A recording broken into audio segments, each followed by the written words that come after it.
Hi lads, welcome to the latest video on genetics and biotechnology. Today we're going to have a quick look at Mendelian inheritance. Now this is something that we have looked at in class before, but I know it's one of those tricky concepts, so I thought I'll throw a little video together here for you, work through an example, and hopefully that might at least help you to understand some of the important terms that are associated with the solving of genetic problems. So this is about Gregor Mendel. Mendel was the, father of all of this stuff because he started working on patterns of inheritance with pea plants. So we want to make sure that we recall that Gregor Mendel worked on pea plants. We want to identify some of the good science that he did.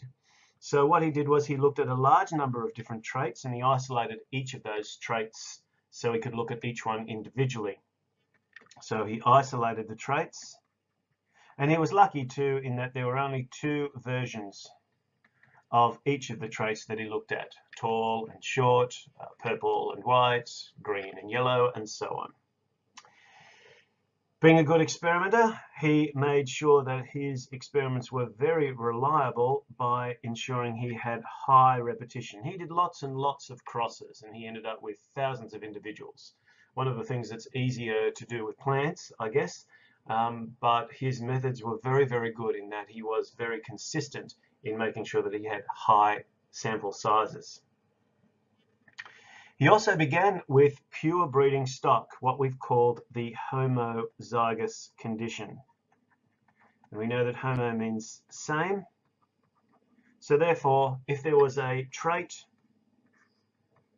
represented by the letters A, then his pure breeding stocks would have had only big A's breeding with only small a's. And that was how he was able to start to identify some of the different ratios that were occurring as a result of these crosses.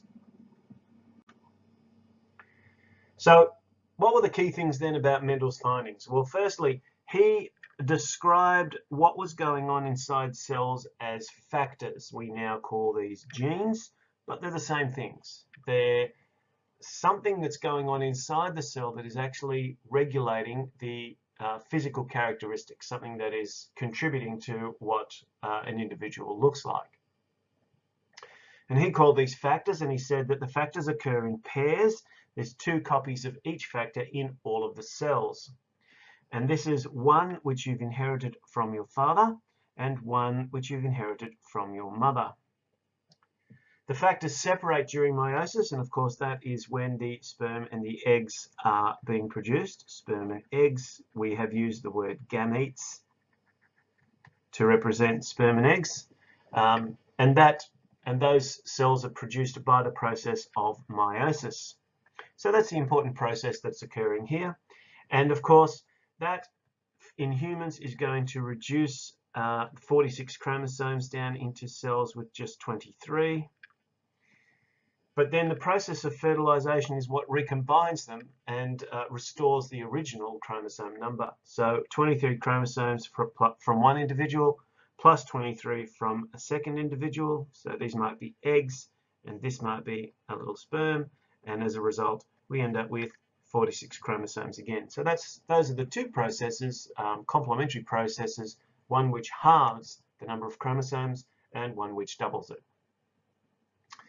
The other thing that Mendel did say was that these factors or these genes are inherited independently. Now that's fairly important, but it's not something that we need to worry too much about at this stage. If you go on to year 11 and 12 biology, you'll definitely have a look at the idea of independent assortment. And you'll also look at the fact that Mendel wasn't entirely correct in his assumption about independent inheritance, and that has impact on a few other genetic traits. So let's work through an example of the sorts of problems that we can solve as a consequence of Mendel's work. So here's a little bit of information for us. Firstly, we're talking about pea plants again, and many of our discussions will relate to pea plants because they just have so many different traits and they very nice and neatly exemplify the sort of work that Mendel was doing. So we have round seeds, dominant over wrinkled seeds. So this word dominant is there to tell you that if we have a factor for round and a factor for wrinkled, both present in the same cell, or both present in the same organism, then the organism will express the dominant condition. The wrinkled, in this case, will be recessive. It's sometimes called masked because it's present, but you just can't see that it's there. Recessive or masked genes can actually hide in several generations before they reappear, and they require another recessive factor or gene in order for them to actually be expressed. So then our question asks us about a homozygous round-seeded plant being crossed with a homozygous wrinkled-seeded plant. And then we've got to predict the genotype and the phenotype of the offspring of that original cross. Then in the second part of this question, if any two random offspring are crossed, what do we expect the F2 genotypes and phenotypes to be? So let's have a look at these questions. So here's the first part. The parents in this particular scenario have round. One is homozygous round, so this would be the homozygous round. And this one will be the homozygous wrinkled. Homozygous means they're both the same. So we've got a big R and a big R, and a little r and a little r. The possible gametes that could be produced from this then are only big R's here and only little r's here.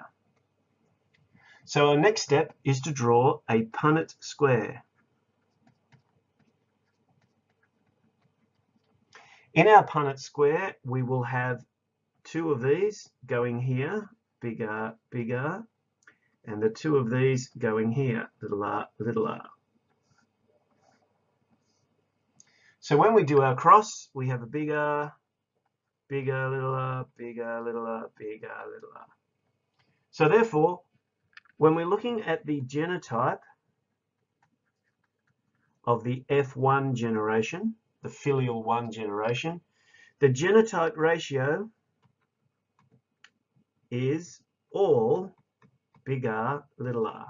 They're all big R, little r. They're the only possibilities. We've only got big R's coming from one individual and little r's coming from the other individual, so that's the only choice we have.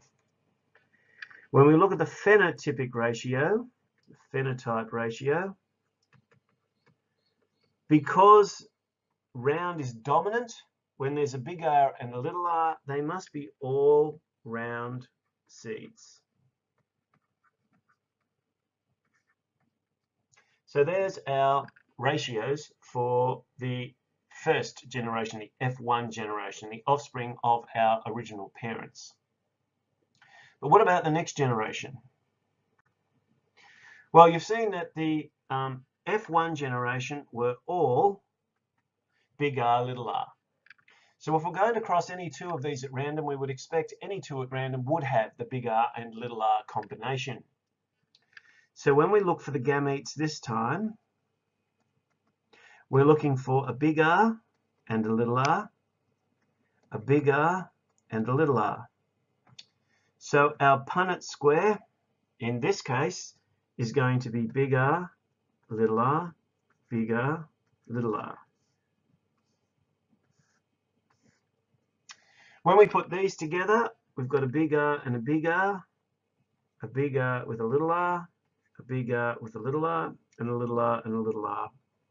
Remember, these are just like multiplication tables. So all you're trying to do is just to bring two things together into each cell.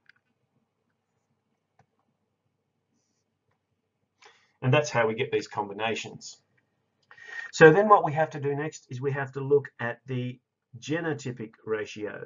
So what is the ratio of genotypes in this case? Well, we have 1 big R, big R. We have 1, 2 big R, little r's. And we have 1 little r, little r. This is our genotypic ratio. Remember, this is just a combination of the genes that are present in the cell. Our phenotypic ratio is when we start to look at how these genes are going to be expressed. Now, two big R's together are going to be round, but so are big R's and little r's together. So there's actually going to be 3 round for every 1 wrinkled. And of course, you can also express this as a percentage, so 75% round and 25% wrinkled. So here's a question for you to have a go at. Black fur is dominant over brown fur in Labradors. If a heterozygous black-furred male lab is crossed with a brown-furred female lab, predict the colour of the fur of their offspring. Have a go, and we'll have a look at it in class next time. Thanks for watching.